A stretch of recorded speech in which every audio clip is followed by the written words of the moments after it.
गुरुदेव ने स्पष्ट कर दिया एक छोटे से सत्संग में, जिस प्रकार से आश्रम वाले भाई बहन अपनी भक्ति बर्बाद कर रहे हैं, राजनेताओं के पीछे दौड़ रहे हैं। गुरुदेव ने स्पष्ट कर दिया, इन राजनेताओं के पीछे मत दौड़ो, भगवान के पीछे दौड़ो। नालायकों, तुम्हें ज्ञान दे दिया, विधान बता दिया, संविधान बता दिया, तुम्हारे घर में सौ सौ सुख कर दिए। अब किस बात की कमी है? बैठ के भक्ति क्यों नहीं होती? क्यों इन राजनेताओं की रैलियों में दौड़ रहे हो? अंतर्यामी को तो सब पता था पहले आगे क्या क्या होगा, सत्संग पहले करके छोड़ दिए। और गुरुदेव ने फिर इन राजनेताओं के लिए स्पष्ट कर दिया, जिन राजनेताओं के पैर चाट रहे हैं जो है गुरुदेव के परिवार वाले, ये अंधी संगत है। गुरुदेव ने इन राजनेताओं के विषय में पहले कह दिया कि बच्चों, ये तो रोड राड बनाने के आदमी हैं, लाइट पानी की व्यवस्था करने वाले आदमी हैं ये तो। इनको तुम फ्री छोड़ो, इन राजनेताओं को। इनको दिन में 20 झूठ बोलनी पड़ती है, 2 आदमियों का काम ये ढंग से नहीं करते, और तुम इनके पीछे दौड़ रहे हो। तो गुरुदेव ने कहा कि ये तो रोड वाड बनाने के आदमी हैं, इनको छोड़ो तुम फ्री। इन राजनेताओं के पीछे मत पड़ो, भगवान के पीछे पड़ो, भगवान के पीछे भक्ति करो। अब बताओ, गुरुदेव के इस आदेश पर जो अभी आप सुनने जा रहे हैं, इस सत्संग रूपी आदेश पर कहां चल रहा है आश्रम? और कैसे हमारा गुरु वर्तमान में रोहतक की रैली में जाने का आदेश देगा, सिरसा में नकली कबीर प्रकट दिवस पर जाने का आदेश देगा जहां पर मुख्यमंत्री आ रहा है? फिर तो गुरु जी के सत्संगों के विरुद्ध बात हो गई, फिर तो दोगले वचन हो गए। गुरु जी की भक्ति कौन करेगा फिर? तो गुरु जी के दोगले वचन नहीं है, जबरदस्ती काल प्रेरणा से गुरु जी के परिवार के द्वारा दोगले आदेश देके गुरु जी को दोगला साबित किया जा रहा है। जबकि गुरुदेव ने साफ साफ कर दिया कि इन राजनेताओं को तुम फ्री छोड़ दो, इनके पीछे मत दौड़ो, ये तो रोड राड बनाने के आदमी हैं, तुम भगवान के पीछे दौड़ो। क्या कह रहे हैं? तो कहने का भाव ये है कि अपना मालिक पर भरोसा करके देखो, आपको सारा सुख देगा। अगर मैं इतिहास ज्ञान लागू इस पिछले अपने भक्तों के जो परमात्मा ने रजा बख्शी है, तो एक अलग विषय शुरू हो जाएगा। एक भक्त है यहाँ पर, सुरेश दास डिग्गल थे, वहां पर सेवा करता है, जो भंडारे का सामान जमा करते हो आप। इसकी पत्नी यशवंती नाम बेटी का मृत्यु को प्राप्त होने वाली थी, प्रेतवादा से पीड़ित। सुरेश ये शराब पीवनरी, छोटे छोटे बच्चे थे, और इस बेटी का जबान बंद हो गई थी। इस बहन का भाई डीएसपी हरियाणा पुलिस में, एक भाई एडवोकेट, सारा दिखा ली, कति धक्के खा लिए कि ठीक नहीं। तब किसी भक्त ने उस भाई को बताया, इसके डीएसपी को, हमारे भक्त ने, जब थक लिए तब यहाँ लेके आए, इसको नाम लिया। कति अगले दिन वह बोलने लगी, जुबान ठीक होगी। सुरेश भगत ने शराब छोड़कर देवता बन गया। उसके बच्चे 55 से सेवा करने लगे थे। जब वो पढ़ लिख कर युवा हुए, एक ही दिल्ली पुलिस की भर्ती में दोनों सिलेक्ट हो गए। एक तो यहाँ आया हुआ बच्चा और एक वो नौकरी पे है, आज वो छुट्टी लेकर आया हुआ। तो परमात्मा क्या नहीं कर दे, एक ना पैसा लग गया, नहीं किसी की सिफारिश की जरूरत नहीं।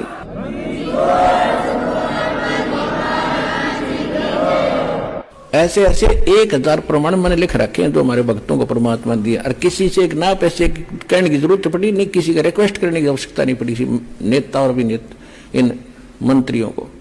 अब सुनना आगे इन मंत्रियों के लिए गुरुजी क्या संदेशा दे रहे हैं। तो कहने का भाव ये, इनको स्वतंत्र छोड़ो। ये तो रोड राड बनाने के आदमी थे, तुम इनको पाछे लाग दिए। सड़क बनवा दो, और की तो दिक्कत है, उनको कहो भाई गांव साथ ला, यूं काम करो ताकि कुछ कर भी दे। 100 झूठ बोलना, एक का काम नहीं कर सकते। ये अपने कर्म बिगाड़े, तुम न गेल ला रे। तुम इन राजनेताओं के विषय में कह रहे हैं गुरुदेव, ये अपने कर्म बिगाड़े हैं और तुम्हारे को पीछे लगा के फिरते हैं। और ये तो रोड राड बनाने के आदमी, इनको फ्री छोड़ो, दिन में 100 झूठ बोलनी पड़ती है इनको। और कह रहे हैं ये तो अपने कर्म फोड़ रहे हैं राजनीति करके, और तुम इनके पीछे लग रहे हो। अब बताओ, वो गुरु जो अपने प्रवचन में ये बात कह रहा है कि ये राजनेता तो अपने कर्म बिगाड़ रहे हैं, क्योंकि जो भक्ति नहीं करता वो अपने कर्म ही बिगाड़ता है, और भक्ति वर्तमान में केवल सदगुरु रामपाल जी के पास है। तो हरियाणा का मुख्यमंत्री या हरियाणा का जेल मंत्री सदगुरु रामपाल जी का भगत तो है ही नहीं। तो निश्चित बात है गुरुदेव के ज्ञान आधार से वे लोग अपने कर्म ही बिगाड़ रहे हैं राजनीति करके। अब बताओ, जब गुरुजी इन राजनेताओं के लिए ये बात कह रहे हैं कि वो अपने कर्म बिगाड़ रहे, साथ में तुम्हारे बिगाड़ेंगे, तो आज वही गुरु उन राजनेताओं की रैलियों में जाने का आदेश, और वो भी सख्त आदेश, अपने भक्तों को देगा क्या? अरे कॉमन सेंस का इस्तेमाल करो। गुरुदेव ने कहा कि सत्संग सुनने से बात नहीं बनेगी, सुनने के बाद में विचार करो। जो जंग लगी पड़ी है ना उसको उतारो, चिंतन मनन करो, थोड़ा अभ्यास करो, जोर लगाओ इस बुद्धि पे कि भगवान कहना क्या चाहते हैं। अब बताओ कैसे आज गुरु जी का आदेश मान लें हम। अगर आज आदेश गुरु जी ने दिया है सिरसा जाने का या रोहतक में जाने का आदेश अगर गुरु जी का था उस रैली में, राजनेताओं की रैली में, तो फिर सतगुरु रामपाल जी सबते दोगले साबित हो जाते हैं, दोगले साबित। और दोगले संत की भक्ति कोई नहीं करेगा आने वाले समय में, इतिहास बनेगा, ये दुनिया बोलने नहीं देगी। इसलिए भाई और बहनों, ये जितने भी वर्तमान के फर्जी आदेश दिए जा रहे हैं ये सारे झूठे साबित होंगे। ये मनमाना आचरण है गुरु जी के परिवार का, ये पाखंड गुरु का बेटा फैला रहा है, गुरु का भाई फैला रहा है। अगर आदेश ये गुरु जी का है राजनीति करने का, राजनेताओं के पीछे जाने का, रैलियों में जाने का, तो सतगुरु रामपाल जी फिर देश और दुनिया में दोगले साबित होते हैं। और ये परम संत दोगलापन तो इनके शौपन में भी नहीं है, छाया में भी नहीं है, आसपास भी नहीं है। इसलिए ज्ञान आधार से जब निष्कर्ष निकाला जाता है तो यही निर्णय निकलता है कि ये पूरा का पूरा पाखंड, ये झूठ, ये फरेब, ये दोगला आचरण, ये मनमाना आचरण सतगुरु रामपाल जी के कलयुगी काल प्रेरित परिवार के द्वारा, इन कोऑर्डिनेटरों के द्वारा किया और करवाया जा रहा है। और इसी बात की गुरु जेल में बैठ के परीक्षा ले रहा है। अरे यही तो परीक्षा हो रही है हमारी। अब 650 साल पहले की तरह भगवान कोई पवन दास से हाथी मंगवा के काशी के बाजार में किसी अपनी बहन बेटी को आगे बैठा के गंगा जल बोतल में भर के शराब की एक्टिंग नहीं करेगा। देश काल और परिस्थिति के अनुसार भक्तों की परीक्षा होती है। आज वही परीक्षा हो रही है हमारी, वही परीक्षा।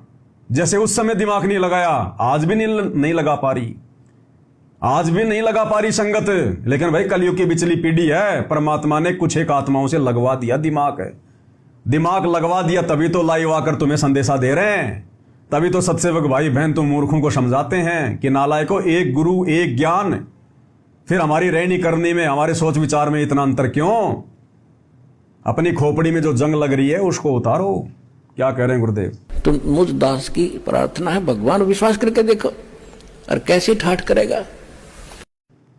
क्या कह रहे हैं गुरुदेव? संगत से हम नीचों से प्रार्थना कर रहे हैं कि मुझदास की प्रार्थना है भगवान पे विश्वास करके देखो, डरो मत इन नेताओं से। अब गुरुजी का परिवार, गुरुजी का बेटा, ये क्यों राजनेताओं की चापलूसी कर रहे हैं जबकि गुरु का कोई आदेश नहीं है? अब ये डर गए भाई और बहनों, ये डर गए, भयभीत हो गए। अब ये क्यों? अब इन्होंने बड़े बड़े आश्रम खोल दिए। अब धनाना आश्रम कम से कम 100 एकड़ में, कोई करोड़ों की तो जमीन, ऊपर से इन्होंने उसके ऊपर पता नहीं क्या क्या बना दिया। यानी इन्होंने कम से कम 2-3 अरब रुपए उस आश्रम में लगा दिए। अब इनको डर पड़ गया, अगर अब हम वर्तमान मौजूदा सरकार की चापलूसी नहीं करेंगे, सरकार के अनुसार नहीं चलेंगे, जो आदेश हमें सरकार देगी, तो हमारे आश्रम छीन लिए जाएंगे। और प्रशासन के आगे तो भैया सब फेल है। इन्होंने देख लिया कि 2014 बरवाला कांड में हमने खूब कोशिश कर ली, काले कमांडो भी बन लिए, सारे काम कर लिए थे, एक झटके में प्रशासन ने आश्रम को ताला लगा दिया। तो अब इनको डर है इस बात का, अगर हम सरकार के कहे अनुसार नहीं करेंगे तो हमारे आश्रमों के ताले लगा दिए जाएंगे। प्रशासन से बड़ा फिर कुछ नहीं है, कुछ नहीं कर पाएंगे ये, जैसे इनके उत्तराखंड के आश्रम में ताले लगा दिए प्रशासन ने। तो अब इनको डर पड़ गया, ये आश्रम चलाना, इन आश्रमों को चलाने के लिए सरकार की चापलूसी करना, मंत्रियों की रैलियों में भक्तों को बहका के भेजना, अब इनकी मजबूरी हो गई, मजबूरी। क्योंकि गुरु का आशीर्वाद तो है नहीं इनके पास।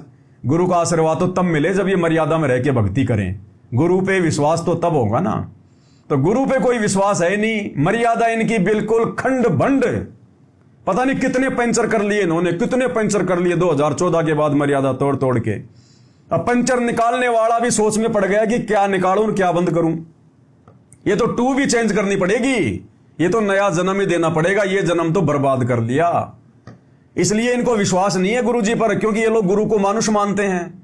और मालिक कहते हैं गुरु मानुष कर जानते, यानी अपना जैसा मानोगे अगर अपने गुरु को कि मां के गर्भ से जन्म लेकर आया हुआ है, जैसा कि आश्रम वाले मानते हैं, तो परमात्मा कहते हैं गुरु मानुष कर जानते, वो नर कहिए अंध, और मैं दुखी संसार में आगे काल के फंद। तो अब भाई और बहनों, सरकार की चापलूसी करना गुरु जी के परिवार की मजबूरी बन गई इन फर्जी सतलोक आश्रमों को चलाने के लिए। इन्होंने जो इतना पैसा संगत का बर्बाद कर दिया ना इन पत्थरों में, अब इनको मोह हो गया, माया ने जकड़ लिया। हमारे आश्रम में हमने पैसा लगाया, हमने आश्रम बनवाए। अरे दिल्ली में देखो ना, लोगों की झुग्गी झोपड़ियां हटाई जा रही हैं, लोगों के मकान बुलडोजर से फोड़े जा रहे हैं। वो 10-20 लाख के मकान के लिए लोग मरने मारने को तैयार हैं। इन्होंने तो 200-300 करोड़ रुपए की संपत्ति खड़ी कर दी। तो ये कितनी आसानी से कैसे छूटेगा ये? अरे माया का रस पिया कर हो गए डामाडोल। गुरुदेव बार बार मजाक में थोड़ी कहते थे कि बच्चों, आवश्यकता से ज्यादा माया तुम्हारे पैर में बेड़ियां बन के पड़ जाएंगी, बेड़ियां। और ये बेड़ियां बन गई भाई, बांध लिया माया ने, जकड़ लिया इनको, आश्रम वालों को, गुरु जी के परिवार वालों को। अब मजबूरी हो गई इनकी संगत के साथ में धोखा करना, अपने गुरु जी के साथ में धोखा करना। संगत को तो गुरु जी का आदेश बता दिया जाता है झूठा, और गुरु को तो कोई आदेश है ही नहीं। वो तो हमें अच्छे से पता ही है उनके सत्संगों के आधार से। अगर ये सतगुरु रामपाल जी भगवान भी अगर राजनीति करवाएंगे तो भक्ति क्या फिर आशाराम बापू जी करवाएंगे या राम रहीम जी करवाएंगे? फिर भक्ति कौन करवाएगा? अगर ये बाबा भी अगर राजनीति में आ गया तो इसी प्रकार से घटिया राजनीति में वर्तमान समय में, तो भाई और बहनों ये विचारणीय विषय है।